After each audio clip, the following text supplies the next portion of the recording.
はしっかり上げて、この関節がこっちには向かないように制限されてしまうので、それを防ぐためには前から出してやるんですけど、ここの通りは1箇所にこういうふうにその足の裏側には通ってません。みんなすぐに足の裏をこうやって通してしまいそうなんですけど、はい、足の裏を通ったのはこの最初のこれ3本だけで、サイドにこうアキレス腱を通して飲んで、それは伸縮性のテープでやった方がいい。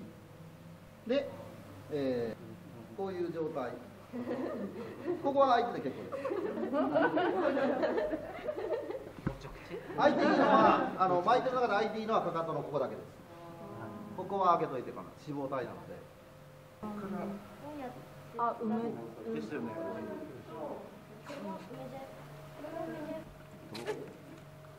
反対側くっついてねえんだって。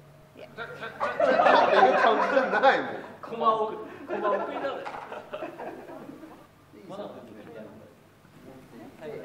めに持っていって上がってもいいんですけど、一つポイントは、要はここに角度が一番つくところがありますから、ここで要はちゃんと切り返しを、作ってやらないと、中途半端なところで切り返しを作ると力の度合いがこっち側が強かってこっち側が弱かったりすると、くるくるくるっと弱いところが巻いてくるということです。なので必ずそういうふうにならないようにしようと思うと、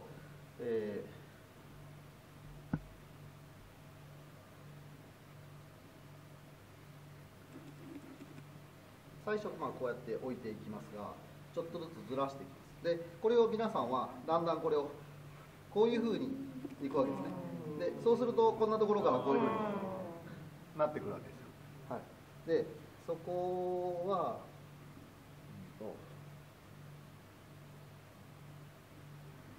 このまんま、例えばもうそれだったらこうやって斜めに入れて斜めに真横に持ってきてっていうふうにちょっとずつうまく潰してやらないとちょっと難しいんですけどね。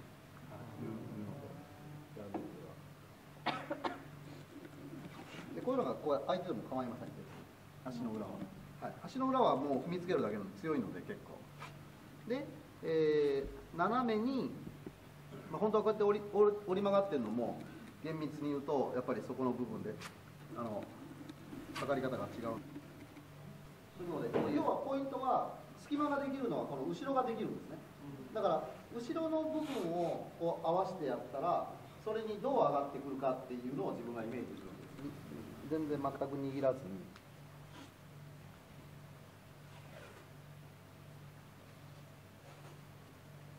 こうやって締めました。でちょっと力入れてください。そうするとここきつくないですか？きついですよね。同じことなんですけど思いっきり握ってくださ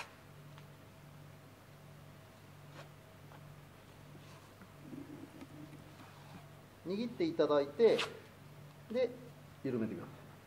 そうすると違うの分かります。そうですね。はい。だからこの握る握らないで筋肉ってパンプアップって言うんですけど膨らむんですよ。握るとね。はい。で膨らんだ。